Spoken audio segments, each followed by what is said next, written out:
I taught a financial literacy class to men, a part of a reentry program yesterday. And one of the men let me know that they struggle with setting a budget because they experience a lot of anxiety. Immediately, I stop the class and we go into an activity. So here's the activity, and I encourage you to do the activity as well, especially if you have a hard time with budgeting. All right. So you come into a random amount of money. Maybe it's a paycheck, maybe it's a tax return, maybe you find it on the floor. We'll give this random amount of money a value, $2,000. I want you, and this is what I say to the people in the room, I want you to tell me without regard to rules or boundaries or restrictions, what do you want to do with the $2,000? What can you do with the $2,000? And what should you do with the $2,000? One of the dudes shouted out, I want to go to the strip club. And so everybody laughed, of course. Um, but he said, I should invest it.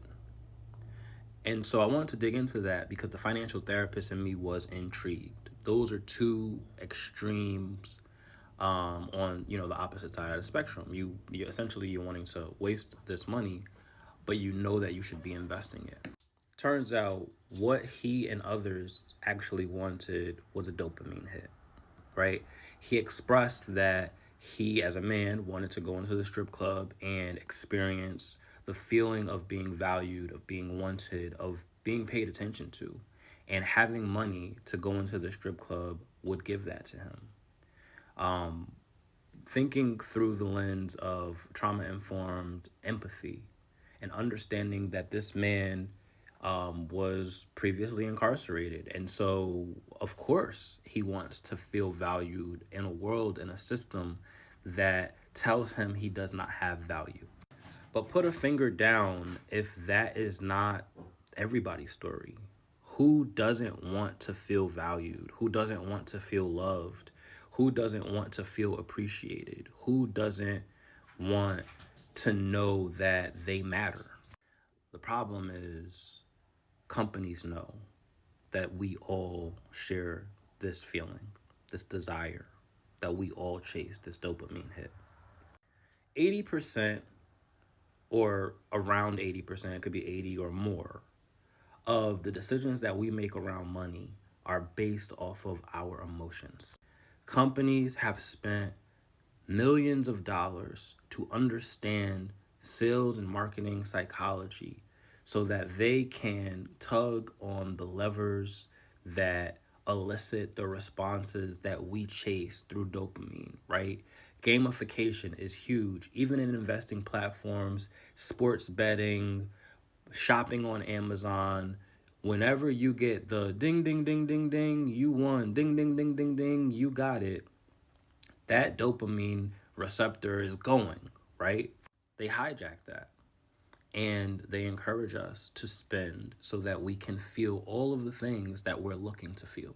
Sometimes it's not a lack of discipline, but an assault on our subconscious. I'm going to repeat that.